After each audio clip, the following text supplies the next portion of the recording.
안녕하세요. 아이비라인 원장입니다. 오늘 주제는 공부 어떻게 할 것인가, 구체적으로 SAT, AP, IB 시험 준비 어떻게 할 것인가에 대해서 말씀드리도록 하겠습니다. 우선 SAT부터 보겠습니다. SAT라고 하는 것은 한국어로 치면 수능에 해당합니다. 대학 입시에서 중요한 학업 능력을 평가하기 위한 두 가지 크라이테리아가, 하나는 GPA, 내신 성적이죠.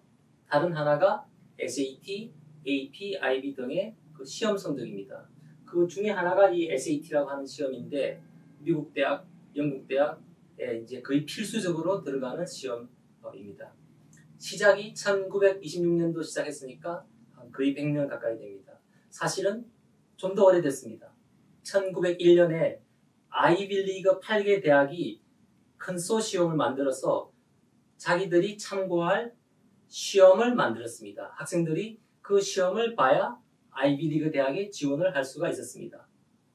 그렇게 해서 공통으로 만들어진 시험이 SAT 전 단계에서 봤던 그 주관식 문제입니다. 모든 시험이 주관식으로 에세이 스타일로 시험을 봤습니다.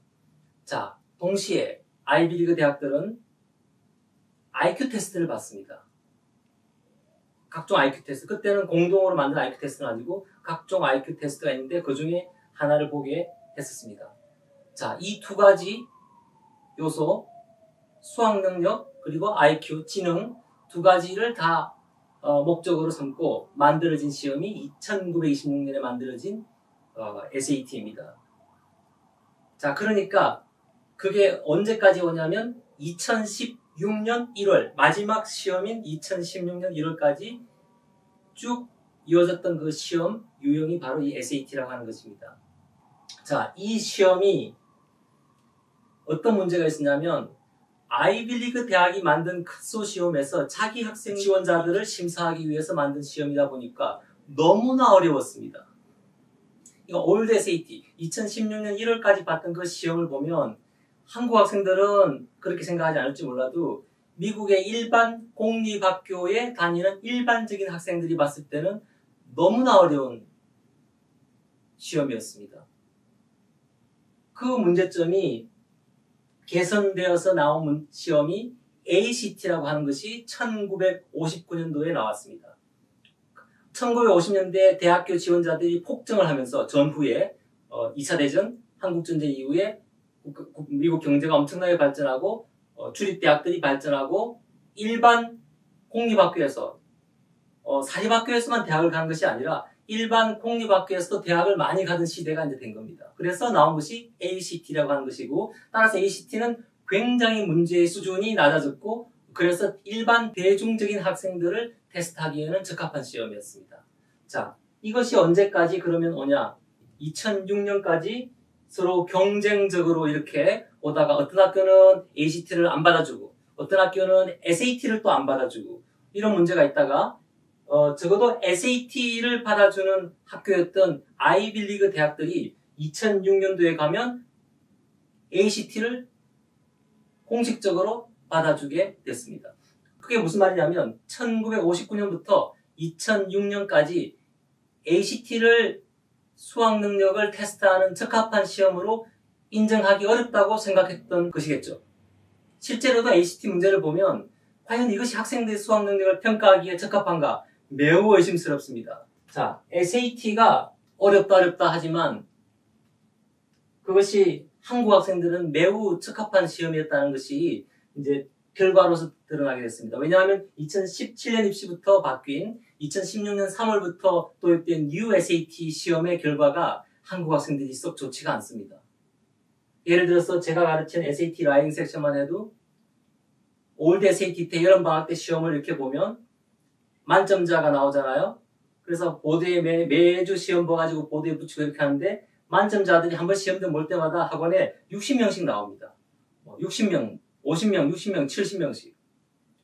실제 시험에서도 수십 명이 만점자를 받고 하던 시절이었습니다. 우리 학원만 그런 게 아니고, 그 당시 공부했던 학생들은 알 겁니다. SAT 라이팅이 만점이 그렇게 어렵지 않다는 거.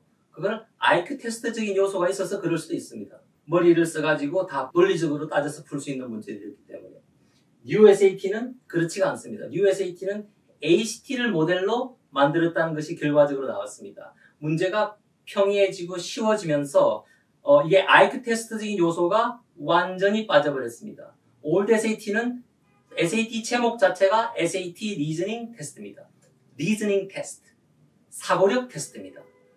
생각하는 능력을 테스트하는 시험이 SAT였습니다. 그게 제목이 바뀐 게 제목이 뭐 Evidence Based Reading and Writing 제목조차도 지금 모호합니다. 그것이 무슨 의미를 하는 것인지 뭐 배경 지식을 갖고 풀어야 되는 것인지 뭐 그런 것 같은데 어쨌든 그 취지라고 하는 것은 공교육을 정상화시키기 위해서 이제 그 SAT가 도입됐다고 저는 생각합니다. 왜냐하면 그 칼리지 보드에서 표방한 것도 expand access to opportunity 기회에 대한 접근을 우리가 확대하겠다. 누구에게? 공립학교 학생들에게. 학원 다닐 수 없는 부잣집 아이들 아닌 아이들에게. 공립학교 다니는 아이들에게. 그렇게 해서 시험을 쉽게 내겠다 해서 나온 게 SAT인데 이 SAT는 상대적으로 공부를 열심히 하는 학생, 잘하는 학생, 머리 좋은 학생들한테는 상대적으로 불리한 시험이 돼버렸습니다. 자, 이거는 모든 걸 떠나서 우선 제가 문제를 제기하고 싶은 게 과연 이것이 학업 능력을 테스트하기에 수학 능력을 테스트하기에 적합한 것인가? 저는 부적합하다고 생각을 합니다. 아마도 많은 대학들이 그렇게 느끼고 있었던 것 같습니다. 이미 코로나 이전에 일부 명문 대학들이 대표적으로 시카고대, NYU도 있습니다. 등등 아이비리그도 아마 있었던 것 같습니다. 이런 학교들이 이미 코로나 이전에 SAT를 옵셔널로 전환시켜버렸습니다. 안 봐도 된다. 내도 되고 안 내도 되고 옵셔널로 전환시켰습니다. 물론 내면은 좀 더 유리한 게 있겠죠. 그럼에도 불구하고 옵셔널로 바꿨다는 것은 대학들이 아마 저와 같은 인식을 갖고 있었던 게 아닌가 싶습니다. 이게 수학 능력을 하기에는 적합하지가 않다. 그래서 제가 예견하는데 SAT가 지난 코로나 때문에 모든 미국의 대학들이 이거를 옵셔널로 지금 받고 있거든요. 지금 안 내도 하버드고 예일이고 프린스턴이고 다 지원할 수 있습니다. SAT 없이. 근데 코로나가 지나고 나서 또 여전히 이걸 옵셔널로 두지 않을까 하는 생각을 하고 있습니다. 왜냐하면 대학들이 그분들도 SAT에 대한 문제점을 아마 인식하고 있을 것이라고 저는 생각하기 때문입니다. 자, 그래서 제가 생각할 때는 SAT가 비중이 과거에 한때는 내신 반, SAT 반 뭐 이렇게 얘기한 적도 있었습니다. 10년 전에. 내신 반, SAT 반. 지금요, 글쎄요, 내신 80%, SAT 20%. 저는 그렇게 학생들한테 얘기합니다. 그 정도로 SAT의 그 무게가 많이 떨어졌습니다. 상대적으로 내신이 중요해졌고, 그러니까 내신을 반영하는 시험이 좀 이따가 AP, IB 얘기하겠지만, 내신 성적을 반영하는 시험인 AP와 IB의 시험의 중요성이 높아졌고, 상대적으로 SAT의 비중은 낮아졌다. 심지어 내년부터는 SAT 시험이 2시간짜리로 바뀝니다. 이미 2019년에 SAT 에세이 섹션이 폐지가 됐죠. 2020년부터인가요? 폐지가 됐습니다. 게다가 내년부터는 또 2시간짜리로 줄어든다고 합니다. 더더욱 문제가 될 것입니다. 이 SAT가 수학 능력을 판단하기에 부적합한 것이라는 것이 아마 지금 거의 입증이 되다시피 한 상태인 것 같습니다. 자, 그런데 제가 이것을 지금 제가 왜 심각하게 생각하는지를 제가 사례를 보고 말씀을 드리도록 하겠습니다. 자, 칼리지 보드에 기출문제가 나와 있습니다. 기출문제의 사례를 통해서 지금 현행 SAT의 수준이 얼마나 낮아졌는지에 대해서 왜 제가 이것을 ACT같이 7학년 눈높이에서 이것을 봐야 문제를 풀 수 있다고 주장을 하는지 그 근거를 제가 보여드리겠습니다. 시작 파트를 한번 보시죠. 우선 모든 아카데미 라이팅이 만족시켜야 하는 기본적인 요소들이 있습니다. 그 중에 하나가 어떤 지문이든지 시작 파트에 그 글 전체에 주제문을 넣어라 이렇게 하는 원칙이 있습니다. 그것이 에세이 같으면 서론에, 짧은 에세이 같으면 첫 번째 패러그래프에 주제문이 들어갑니다. thesis statement가 들어갑니다. 그렇죠? 우리가 다 알고 있는 것입니다. 보시죠. thesis statement가 뭘까요? 제목 일단 빼고 이탈리아의 피사의 사탑이 800년 전에 건설된 이래로 계속 남쪽으로 기울어지고 있다. 지금 현재도.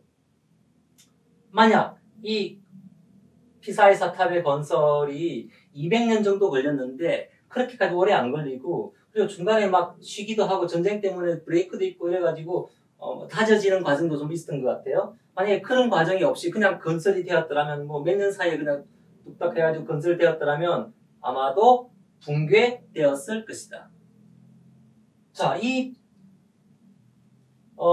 첫 번째 패러그래프에서 DC 스테이먼트가 뭘까요? 다시 피사의 사탑이 계속 남쪽으로 기울어지고 있다. 이것이 정상적인 상황이었더라면 이미 붕괴되었을 것이다. 그나마 200년이나 걸쳐서 조금씩 건설하다 보니까 그나마 지금 버티고 있는 것이다. 이 에세이에서 무슨 이야기를 하고 싶은 걸까요? 쉽지가 않습니다. 놀랍죠? 이게 지금 현실입니다. 아카데미 라이팅에서 절대 상상도 하지도 못했던 일들이 벌어지고 있습니다. 제가 그렇게 비난했던 세상에서 두 번째로 나쁜 시험이라고 하는 ACT 못지 않습니다. 아마 세상에서 세 번째로 나쁜 시험이 지금 SAT가 지금 된 것 같습니다.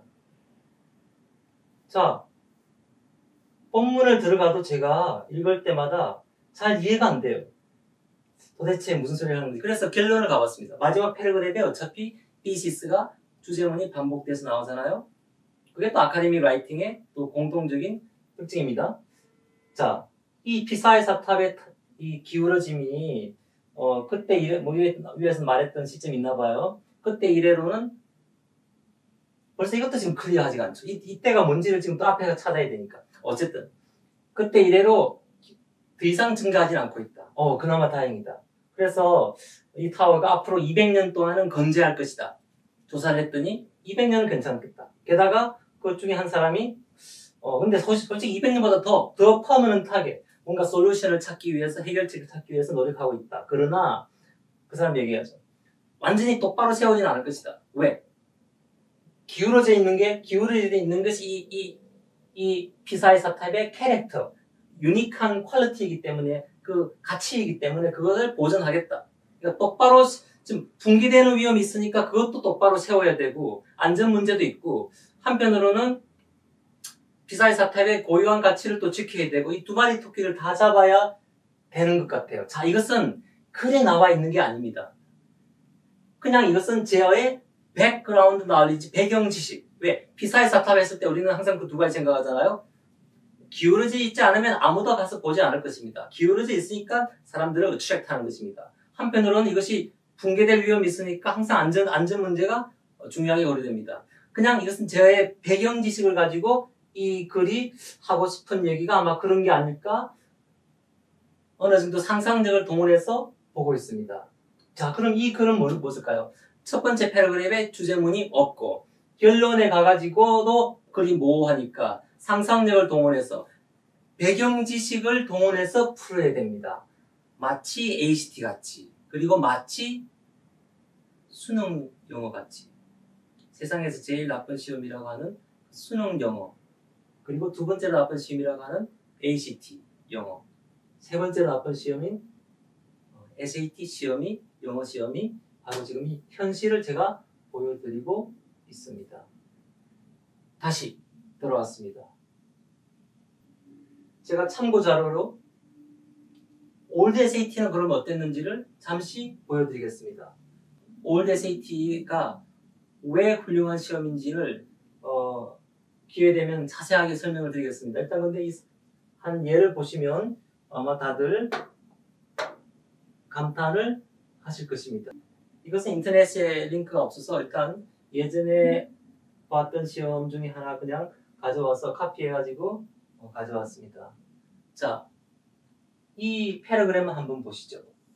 제가 이게 이제 적절한 사례가 될 것 같습니다. 이해하기가 쉽게. 자, 주제문이 이건 한 패러그래프 같으면 우리가 다 알다시피 첫 번째 문장이 토픽 센텐스입니다.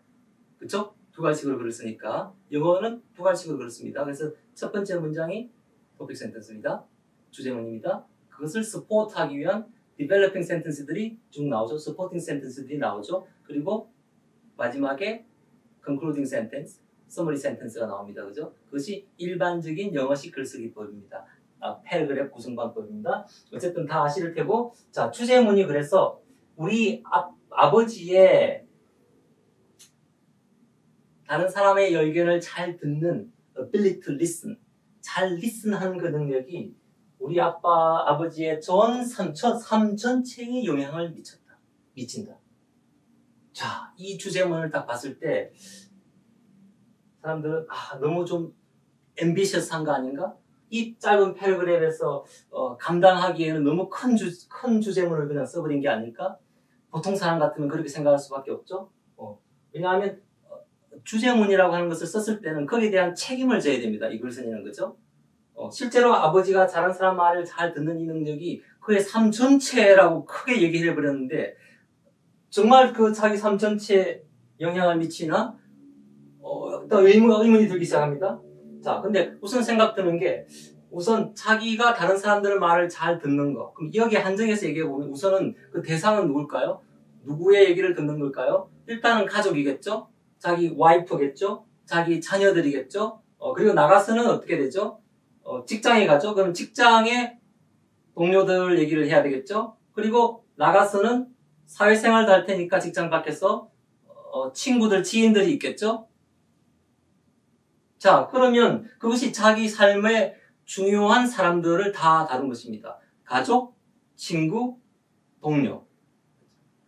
그 외에는 사실 중요한 사람들은 없죠. 자, 그 세 가지 영역을 다 다룹니다. 우선, 그 아빠의 다른 사람들 말 잘 듣는 능력이, 직장에서 동료들과의 굉장히 강한 유대감을 형성시켜 주었다. 좋죠? 그리고 게다가 우정, 그에게 아주 지속적인 lasting friendship, 지속적인 그런 우정의 오래가는 우정의 관계를 형성해 주었다. 자, 이 간단한 한 문장으로 제가 아까 얘기했던 집 밖에 나가서 중요한 사람들, 직장의 동료와 친구, 지인들과의 관계를 다 커버해 버렸습니다. 자, 집안으로 들어오죠. 또한 이 능력은 자신의 자녀들과의 관계를 open conversation. 제일 자녀들과의 큰 문제가 소통이 잘 안 되는 거죠. open-minded 오픈된 그런 대화를 할 수 있게 해주는 거예요. 자녀들의 얘기를 잘 들으니까 집중해서. 그 다음 가장 중요한 사람 이제 나옵니다. 게다가 나의 어머니와의 관계를 보다 강화시켜 준 것입니다. 우리 아빠의 와이프 되는 사람이죠. 다 끝났네요. 제가 기대를 절대 실망시키지 않았습니다. 이 저자가 다 커버해버렸습니다. 그죠? 와이프까지 얘기했으면 이제 끝난 거, 자기 인생의 중요한 사람 얘기는 다 끝난 거죠. 더 이상 자잘한 얘기들, 어쩌다가 한두 번 만나는 사람을 지금 얘기 다 했을 수는 없을 테고, 그렇게까지 하는 것은 사실 글이 나빠지는 문제가 있으니까, 그 얘기는 안 하는 게 차라리 낫고, 좋아요. 그럼 다 끝났어요. 자, 결론을 써야 되겠죠? 확실히, 우리 아빠의 이 능력은 내가 닮고 싶은 것이다.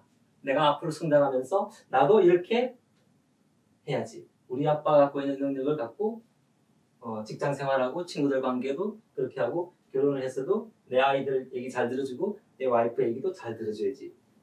이렇게 나옵니다. 이것이 올드 SAT 스타일입니다. 문체도 훌륭합니다. 보세요. 라이팅의 원칙 중에 하나는 한 패러그램 내에서 주어를 반복하라. 이것도 원칙입니다. 베리에이션을 줄 게 있고 주지 않을 게 있습니다. 주어는 함부로 주는 게 아닙니다. 주어는 하나의 주어를 계속 끌고 가는 것이 가장 이상적입니다.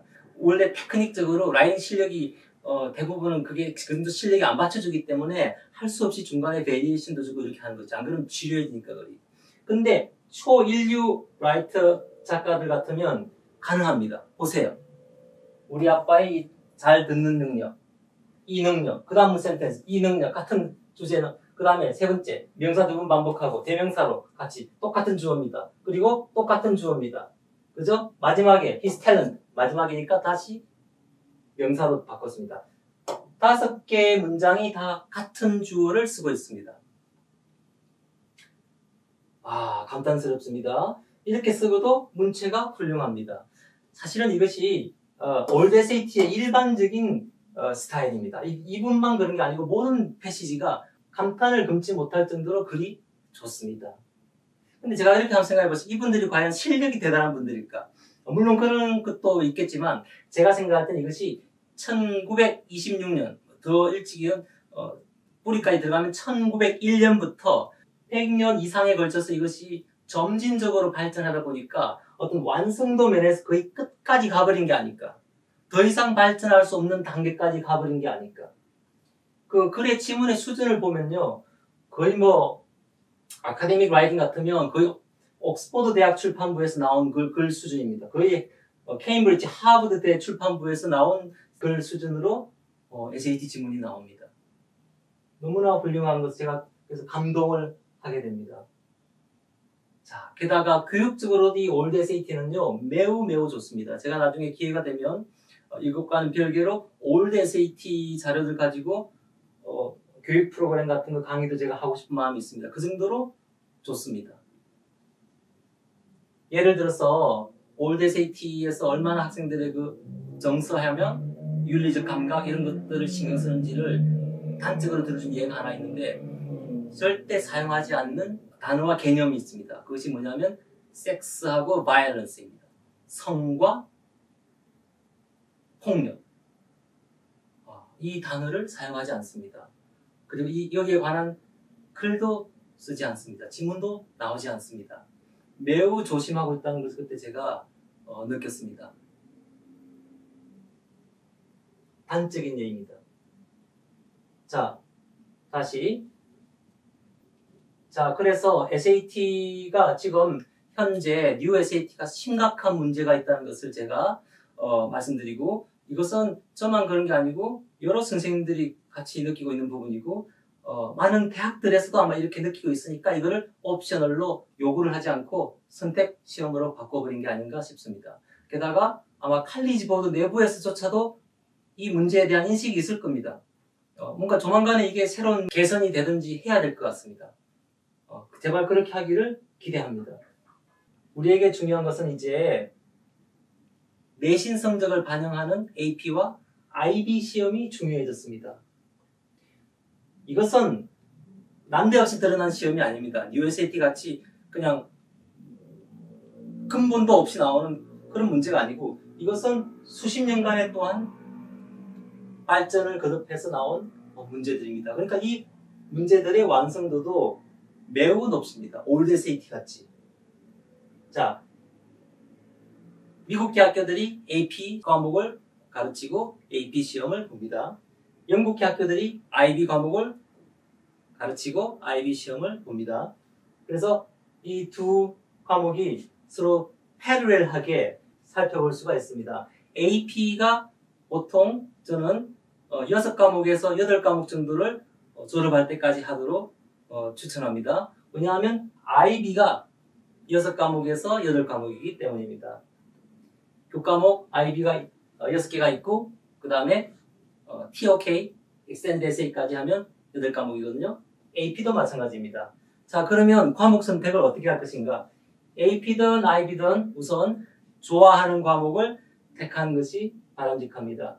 스탠퍼드 대학의 그 어드미션 오피스의 부학장님이 추천하는 바로 그 방식입니다. 이 학생이 좋아하는 과목을 택해서 고등학교 시절을 공부를 해왔는가? 그것을 중요하게 본다고 되어 있습니다. 그런데 그러면 도전적인 과목들을 택하는 것은 어떨까요? 저는 이것도 좋다고 봅니다. 내가 좋아하긴 하는데 점수 받기는 힘들다 이거예요. 그렇지만 내가 좋아한다는 그 사실만으로도 점수와 상관없이 택하는 거, 저는 그런 것을 도전적인 자세다 이렇게 보는데 괜찮습니다. 그렇게 해서 5점 아니라 4점이 나와도 됩니다. 그렇게 해서 7점 아니라 6점이 나와도 괜찮습니다. 자, 그런데 한편으로는 대학들이 또 점수도 보기 때문에 점수 잘 받는 과목들을 택하는 것도 일단 생각을 해야 될 것입니다. 그래서 AP Score Distributions 이렇게 구글에 치시면 링크가 딱 나오거든요. 자, 이 링크에 들어가시면 AP 모든 과목 리스트가 나오고 올해 5점 받은 학생들 비율이 쭉 나옵니다. 예를 들어서 AP English Literature and Composition 5%도 안 됩니다. 점수 받기 힘들죠? 20명 중에 1명이 5점 받습니다. 자, 그런데 AP Microeconomics 거시경제 18%, 미시경제 18.5%, 5명 중에 1명이 5점을 받습니다. 같은 과목이라도 보세요. AP Physics 1 7%밖에 안 됩니다. Physics C 32%, 23% 이렇게 됩니다. 자, 그래서 좋아하는 과목을 도전적으로 택하는 것도 물론 해야 되겠지만 적절하게 점수를 확보하기 위해서 점수 잘 받는 과목도 좀 택하는 것도 지혜로운 선택이 아닌가 생각을 합니다.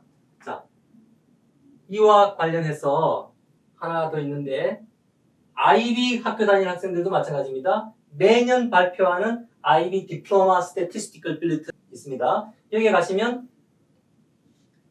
7점 받는 학생 비율 과목별로 다 다릅니다. 7점, 6점 과목별로 몇 퍼센트가 받았는지 여기 다 나와 있습니다. 이것을 참고를 해서 택하는 것도 고려를 해야 되겠습니다. 왜냐하면 아이비리그 대학들에 합격한 학생들을 봤을 때 42점이 안 나오고 합격한 케이스가 글쎄요, 저희 학원에서는 아직까지 없습니다. 다 42점, 43점, 44점, 45점 만점도 있습니다.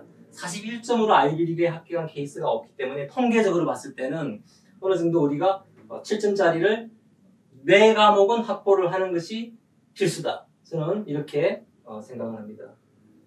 자, 그러면 이렇게 볼 수 있죠? AP를 그러면 11학년 때까지 몇 개를 해야 될까요? 졸업할 때까지 6개에서 8개이기 때문에 11학년 때까지는 그러면 3개에서 4개 정도가 적합하겠죠. 12학년 때도 3개에서 4개를 하게 될 테니까. 그러면 5점은 몇 점이 나와야 될까요?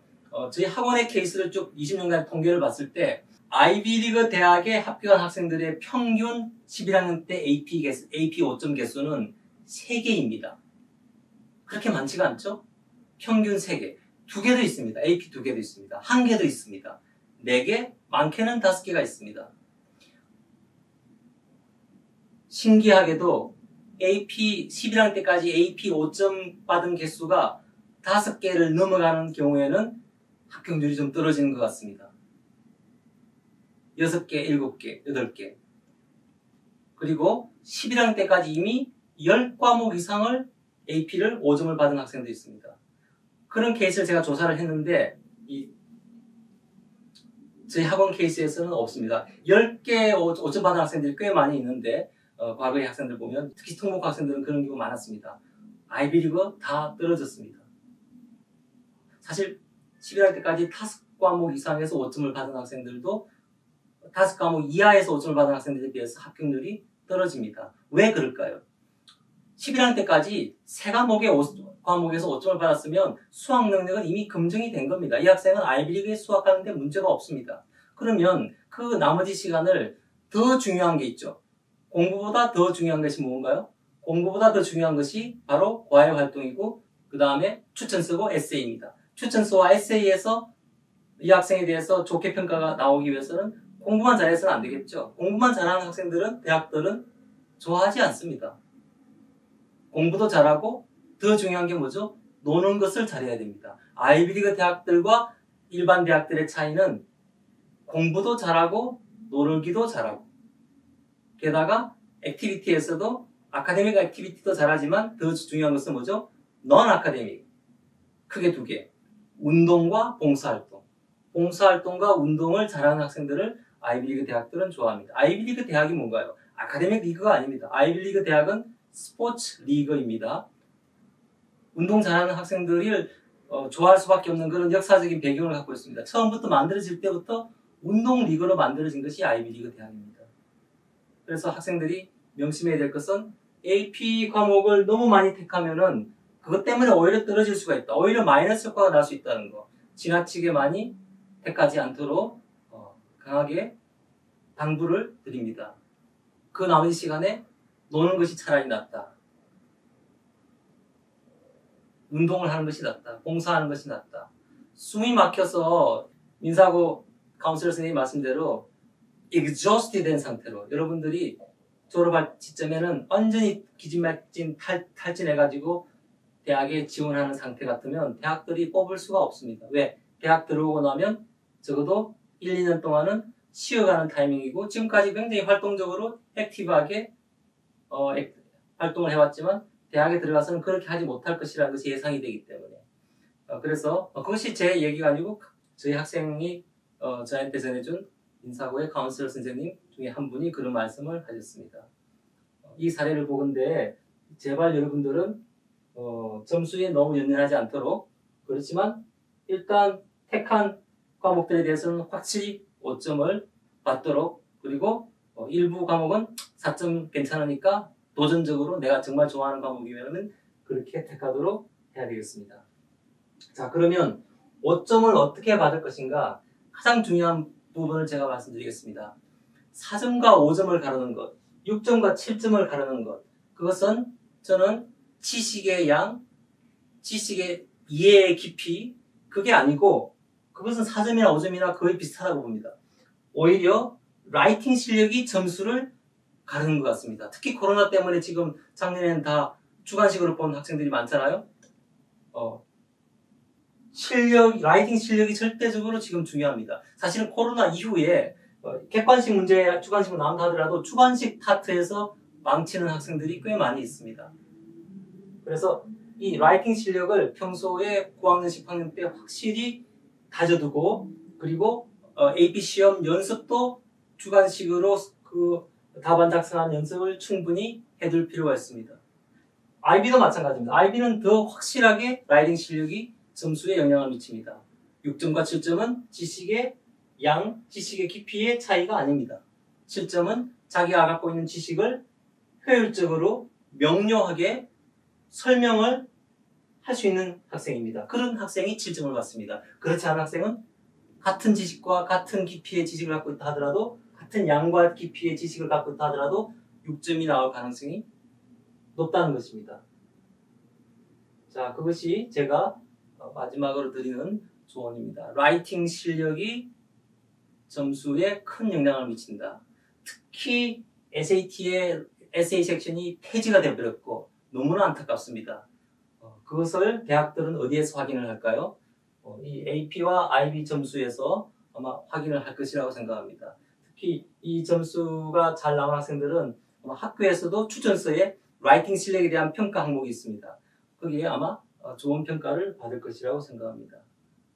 자, 그래서 SAT의 문제점은 결론적으로 AP 시험 성적과 IB 시험 성적으로 어느 정도는 커버가 될 것이다. 이렇게 저는 생각합니다. 그래서 열심히 AP와 IB 시험 준비를 하도록 학생 여러분들께 권유드립니다. 자, 오늘은 공부 어떻게 할 것인가 SAT, AP, IB 시험 준비 방법에 대해서 말씀을 드렸습니다. 그러면 여기까지 마치도록 하겠습니다.